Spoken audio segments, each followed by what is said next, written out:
ಎಲ್ರಿಗೂ ನಮಸ್ಕಾರ. ಇನ್ಫೋಸ್ಟ್ರೀಮ್ ಯೂಟ್ಯೂಬ್ ಚಾನಲ್ಗೆ ಮತ್ತೊಮ್ಮೆ ಸ್ವಾಗತ. ಈ ವಿಡಿಯೋದಲ್ಲಿ ನಾವು ಮಾಡ್ಯೂಲ್ 3 ಮೆಷಿನ್ ಲರ್ನಿಂಗ್ ಅನ್ನ ಡಿಸ್ಕಸ್ ಮಾಡ್ತಾ ಹೋಗೋಣ. ಸೊ ಇದರದ್ದು ಮೇಜರ್ ಆಗಿ ನಿಮಗೆ 90% ಪ್ರಾಬ್ಲಮ್ಸೇ ಬರೋದು ಈ ಒಂದು ಮಾಡ್ಯೂಲ್ ಅಲ್ಲಿ, ಸರಿನಾ? ಸೊ ID3 ಅಲ್ಗಾರಿದಮ್ ಪ್ರಾಬ್ಲಮ್ ಇರ್ಬೋದು, ಇನ್ನೂ ಕೂಡ ಜಾಸ್ತಿ ಪ್ರಾಬ್ಲಮ್ಗಳು ಬರ್ತವೆ. ಪ್ರತಿಯೊಂದು ಪ್ರಾಬ್ಲಮ್ ಅನ್ನು ಕೂಡ ನಾನು ನೀಟಾಗಿ ವೈಟ್ ಬೋರ್ಡ್ ಅನ್ನ ಯೂಸ್ ಮಾಡ್ಕೊಂಡು ಎಕ್ಸ್ಪ್ಲೈನ್ ಮಾಡಿದ್ದೀನಿ. ಸೊ ನೀಟಾಗಿ ಆ ರೀತಿನೇ ಕಲ್ತ್ಕೊಂಡ್ರೆ ಸಾಕು. So theory concept very few ಬರೋದು, ಅದೇನು ಅಂತ ನಾನು ಇವಾಗ ಡಿಸ್ಕಸ್ ಮಾಡ್ತಾ ಹೋಗ್ತೀನಿ. ಸೊ ಏನೇನು ಪ್ರಾಬ್ಲಮ್ಗಳನ್ನು ನಾನು ಡಿಸ್ಕಸ್ ಮಾಡಿದ್ದೀನಿ ಅವೆಲ್ಲವೂ ಕೂಡ ಪ್ಲೇ ಲಿಸ್ಟಲ್ಲಿ ಇರ್ತವೆ. ಪ್ಲೇ ಲಿಸ್ಟ್ ಲಿಂಕು ಡಿಸ್ಕ್ರಿಪ್ಷನಲ್ಲಿ ಕೊಟ್ಟಿರ್ತೀನಿ. ಈ ಒಂದು PDF ಲಿಂಕನ್ನು ಕೂಡ ನಾನು ಡಿಸ್ಕ್ರಿಪ್ಷನ್ನಲ್ಲಿ ಲಿಂಕನ್ನು ಕೊಟ್ಟಿರ್ತೀನಿ, ಡ್ರೈವ್ ಲಿಂಕು. ಕ್ಲಿಕ್ ಮಾಡಿದ್ರೆ ಡೈರೆಕ್ಟಾಗಿ ಡೌನ್ಲೋಡ್ ಮಾಡ್ಕೋಬೋದು, ಸರಿನಾ? So first machine learning module 3 ಅಲ್ಲಿ ಥಿಯರಿ ಕಾನ್ಸೆಪ್ಟ್ಗಳು ಅಂತ ನೋಡ್ತಾ ಹೋದಾಗ ಫಸ್ಟ್ ಕಾನ್ಸೆಪ್ಟ್ ಯಾವುದು ಅಂತ ಅಂದರೆ ಡಿಸಿಷನ್ ಟ್ರೀ ಲರ್ನಿಂಗ್, ಸರಿನಾ? So first decision tree learning is a supervised machine learning technique. ನಮಗೆ ಮೇಜರ್ ಆಗಿ 4 ಥರ ಟೆಕ್ನಿಕ್ ಬರುತ್ತೆ. ಯಾವ್ಯಾವುದು? Supervised, unsupervised, semi supervised, reinforcement learning, ಸರಿನಾ? ಸೊ ಇದರಲ್ಲಿ ಇದು ಯಾವುದಕ್ಕೆ ಬಿಲಾಂಗ್ ಆಗುತ್ತೆ? Decision tree learning. Supervised learning ಅಂತಂದ್ರೆ ಲೇಬಲ್ಡ್ ಡೇಟಾ ಸೆಟ್ ಅನ್ನ ಯೂಸ್ ಮಾಡಿಕೊಂಡು ಮಾಡೆಲ್ಗಳು ಲರ್ನ್ ಮಾಡಿ ಅದರ ಪ್ರಕಾರ ಟಾಸ್ಕ್ಸ್ ಅನ್ನ ಕಂಪ್ಲೀಟ್ ಮಾಡ್ತಾ ಹೋಗ್ತವೆ. Used for the classification and regression purpose, ಸರಿನಾ? ಸೊ ಇದರಲ್ಲಿ 2 ರೀತಿ ಬರ್ಬೋದು, ಒಂದು ಕ್ಲಾಸಿಫಿಕೇಶನ್, ಇನ್ನೊಂದು regression. It builds a tree like model of the decisions based on the input features. So input ಫೀಚರ್ಗಳನ್ನ ತಗೊಂಡು ಟ್ರೀ ತರ ಒಂದು ಸ್ಟ್ರಕ್ಚರ್ ಅನ್ನ ಡಿಸೈನ್ ಮಾಡ್ತಾ ಹೋಗುತ್ತೆ. ಸ್ಟ್ರಕ್ಚರ್ ಆಫ್ ಡಿಸಿಷನ್ ಟ್ರೀ ಅಂತ ಬಂದಾಗ decision tree consist of following components. ಮೊದಲನೇದು ರೂಟ್ ನೋಡ್. ಸೊ ರೂಟ್ ನೋಡ್ ಅಂತ ಅಂದ್ರೇನು? ಟಾಪ್ ಮೋಸ್ಟ್ ನೋಡ್ ಆಫ್ ದಿ ಟ್ರೀ, ಸರಿನಾ? ನೆಕ್ಸ್ಟ್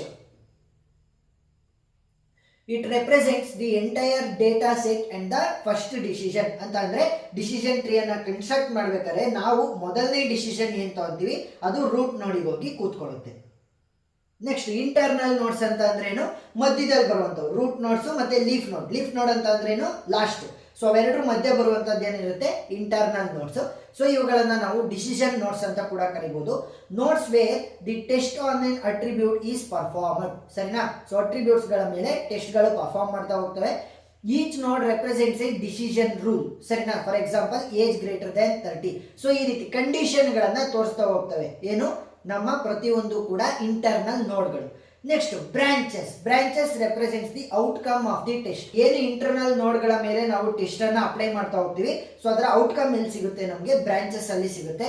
ಕನೆಕ್ಟ್ ಒನ್ ನೋಡ್ ಟು ಅನದರ್, ಸರಿನಾ? ನೆಕ್ಸ್ಟ್ ಲೀಫ್ ನೋಟ್ಸ್ ಅಂತ ಅಂದ್ರೆ ಟರ್ಮಿನಲ್ ನೋಟ್ಸ್, ಲಾಸ್ಟ್ನೇದು. ಸೊ ಸ್ಟಾರ್ಟಿಂಗ್ ಇರುವಂತದ್ದು ರೂಟ್ ನೋಡ್, ಕೊನೆಯಲ್ಲಿ ಬರುವಂತದ್ದು ಲೀಫ್ ನೋಟ್ಸ್. ಸೊ ಅವುಗಳ ಮಧ್ಯೆ ಇಂಟರ್ನಲ್ ನೋಟ್ಸ್. ಆ ಇಂಟರ್ನಲ್ ನೋಟ್ಸ್ ಅಲ್ಲಿ ಟೆಸ್ಟಿಂಗ್ ಆಗ್ತಾ ಆಗುತ್ತೆ. ಸೊ ಆ ಟೆಸ್ಟಿಂಗಿನ ರಿಸಲ್ಟ್ಸ್ ಅಲ್ಲಿ ಬರುತ್ತೆ, ಬ್ರಾಂಚಸ್ ಅಲ್ಲಿ ಬರುತ್ತೆ. ಇಷ್ಟೇ, ಸಿಂಪಲ್. ಸೊ ಆದಷ್ಟು ಸಮ್ಮರಿ ತರ ಕಲ್ತ್ಕೊಂತ ಹೋಗಿ, ಅವಾಗ ಈಸಿ ಆಗ್ತಾ ಹೋಗುತ್ತೆ. ಈಗ ವರ್ಕಿಂಗ್ ಯಾವ ರೀತಿ ಆಗುತ್ತೆ ನೋಡಿ.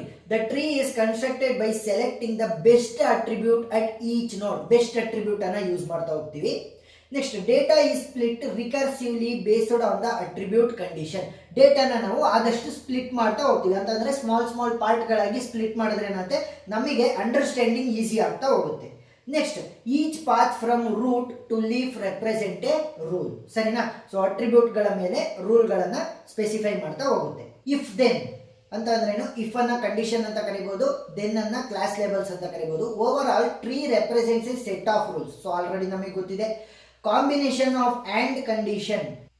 Next combination of or. So ಏನೇನನ್ನ ತೋರಿಸುತ್ತೆ ಅಂತ ನಾವು ಕೊಟ್ಟಿದ್ವಿ. ಸೊ ಇಲ್ಲಿ ಆ್ಯಂಡ್ ಕಂಡೀಷನ್ಸ್ ಏನನ್ನ ತೋರಿಸುತ್ತೆ, ಆರ್ ಕಂಡೀಷನ್ಸ್ ಏನನ್ನ ತೋರಿಸುತ್ತೆ. Next advantages of decision tree ಏನು? Easy to understand and interpret. ಯಾಕೆ? ನಾವು ಆದಷ್ಟು ಸ್ಮಾಲ್ ಆಸ್ಪೆಕ್ಟ್ ಅಥವಾ ಸ್ಮಾಲ್ ಪಾರ್ಟ್ಗಳಾಗಿ ಡಿವೈಡ್ ಮಾಡ್ತಾ ಬರ್ತೀವಲ್ವಾ, ಸೊ ಅದಕ್ಕೋಸ್ಕರ ನಮಗೆ ಅಂಡರ್ಸ್ಟ್ಯಾಂಡಿಂಗ್ ಈಸಿ ಆಗ್ತಾ ಹೋಗುತ್ತೆ. No complex preprocessing is required.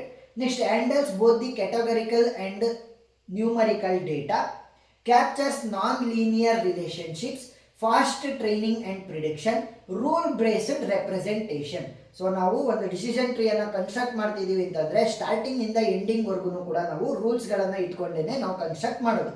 Next ಡಿಸ್ಅಡ್ವಾಂಟೇಜ್ಗಳು ಏನು ಅಂತ ನೋಡ್ತಾ ಹೋದ್ರೆ ಓವರ್ ಫಿಟ್ಟಿಂಗ್ ಪ್ರಾಬ್ಲಮ್ ಬರುತ್ತೆ, ಸರಿನಾ? Next instability, difficulty in controlling the depth ಅನ್ನ ಕಂಟ್ರೋಲ್ ಮಾಡೋದು ಕಷ್ಟ. ಏನಂತ ಅಂದ್ರೆ ನಾವು ಜಾಸ್ತಿ ಸ್ಪ್ಲಿಟ್ ಮಾಡ್ದಂಗೆ ಡೆಪ್ತ್ ಜಾಸ್ತಿ ಆಗುವಂತ ಸಾಧ್ಯತೆ ಜಾಸ್ತಿ ಇರುತ್ತೆ. Handling the continuous attributes. So continuous attribute ನಮಗೆ ಎಲ್ಲಿ ಬರೋದು? ರಿಗ್ರೆಷನ್ ಅಲ್ಲಿ ಬರುತ್ತೆ, ಸರಿನಾ? ಕ್ಲಾಸಿಫಿಕೇಶನ್ ಅಲ್ಲೆಲ್ಲ ರಿಗ್ರೆಷನ್ ಅಲ್ಲಿ.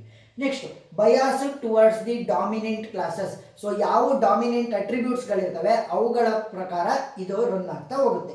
Optimal tree construction is N P complete. So N P complete ಅಂತ ಬಂದಾಗ ಇದು ಎಡಿಯಲ್ಲಿ ಬರುತ್ತೆ. ಸೊ ಎಡಿಯಲ್ಲಿ ಬರುತ್ತೆ ಎನ್ ಪಿ ಕಂಪ್ಲೀಟ್ ಪ್ರಾಬ್ಲಮ್ಗಳೆಲ್ಲ. ಸೊ ಅದರಲ್ಲಿ ಕಲ್ತಿದ್ದೀರಾ ಅಂತ ಅಂದ್ಕೊಂಡಿದ್ದೀನಿ. ನೆಕ್ಸ್ಟು ಎರಡು ಡಿಫ್ರೆನ್ಸ್ ಅನ್ನ ಕಲ್ತ್ರೆ ಸಾಕು.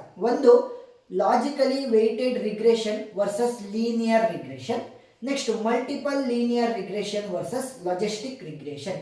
ಏನೇನು ನೋಡಿ, ಇಲ್ಲಿ 5 ಪಾಯಿಂಟ್ ಅನ್ನ ಕಲ್ತ್ರೆ ಸಾಕು. ಯೂಸ್ ಕೇಸ್ ಏನಿರೋದು ಇಲ್ಲಿ ಲೀನಿಯರ್ ರಿಗ್ರೆಷನ್ದು, when the relationship is globally linear ಅಂತ ಅಂದ್ರೆ ನಾವು ಕೇವಲ ಲೇಬಲ್ ಡೇಟಾ ಸೆಟ್ ಅನ್ನ ಯೂಸ್ ಮಾಡಬೇಕಾದ್ರೆ. ನೆಕ್ಸ್ಟ್ ಲಾಜಿಕಲಿ ವೆಯ್ಟೆಡ್ ರಿಗ್ರೆಷನ್ ಎಲ್ಲಿ ಯೂಸ್ ಆಗುತ್ತೆ, when the relationship is locally linear or non linear. Linear ಇರ್ಬೋದು ಇಲ್ಲ ನಾನ್ ಲೀನಿಯರ್ ಇರ್ಬೋದು. ಸೊ ಆ ಒಂದು ಸಿಚುಯೇಷನ್ ಅಲ್ಲಿ ಯೂಸ್ ಆಗುತ್ತೆ. ನೆಕ್ಸ್ಟ್ ಲೆಸ್ ಫ್ಲೆಕ್ಸಿಬಲ್, ಇದು ಮೋರ್ ಫ್ಲೆಕ್ಸಿಬಲ್. ಲೆಸ್ ಕಾಸ್ಟ್, ಇದು high cost. Next fits a single line to the entire data set, fits the line only around the test instance. So ಈ ರೀತಿ small ಪಾಯಿಂಟ್ಸ್ಗಳನ್ನು ಕಲ್ತ್ರೆ ಸಾಕು. So ಇದರಲ್ಲೂ ಅಷ್ಟೇ ಮಲ್ಟಿಪಲ್ ಲೀನಿಯರ್ ರಿಗ್ರೆಷನ್ ಮತ್ತು ಲಾಜಿಸ್ಟಿಕ್ ರಿಗ್ರೆಷನ್ ಅಲ್ಲೂ ಅಷ್ಟೇ ಆದಷ್ಟು ಸಿಂಪಲ್ ಪಾಯಿಂಟ್ಸ್ಗಳನ್ನು ಕಲಿತಾ ಹೋಗಿ. ಇಷ್ಟೇ ಥಿಯರಿ ಕಾನ್ಸೆಪ್ಟ್ ಇರೋದು module 3 very important theory concept ಅಂದರೆ ಇಷ್ಟೇ. ಸೊ ಇದರಲ್ಲಿ ಪ್ರಾಬ್ಲಮ್ಗಳು ಮೇಜರ್ ಆಗಿ ಬರೋದು. ಸೊ ಫಸ್ಟ್ ಪ್ರಾಬ್ಲಮ್ಗಳನ್ನು ಕರೆಕ್ಟಾಗಿ ಕಲ್ತ್ಕೋಬೇಕು. ಸೊ ಪ್ಲೇ ಲಿಸ್ಟ್ ಲಿಂಕ್ ನಾನು ಡಿಸ್ಕ್ರಿಪ್ಷನಲ್ಲಿ ಕೊಟ್ಟಿರ್ತೀನಿ. ಅದರಲ್ಲಿ ಎಲ್ಲ ಪ್ರಾಬ್ಲಮನ್ನು ಕೂಡ ನಾನು ಆದಷ್ಟು ಈಸಿಯಾಗಿ ನೀಟಾಗಿ ಎಕ್ಸ್ಪ್ಲೈನ್ ಮಾಡಿದ್ದೀನಿ, ಅರ್ಥ ಆಗ್ತಾ ಹೋಗುತ್ತೆ.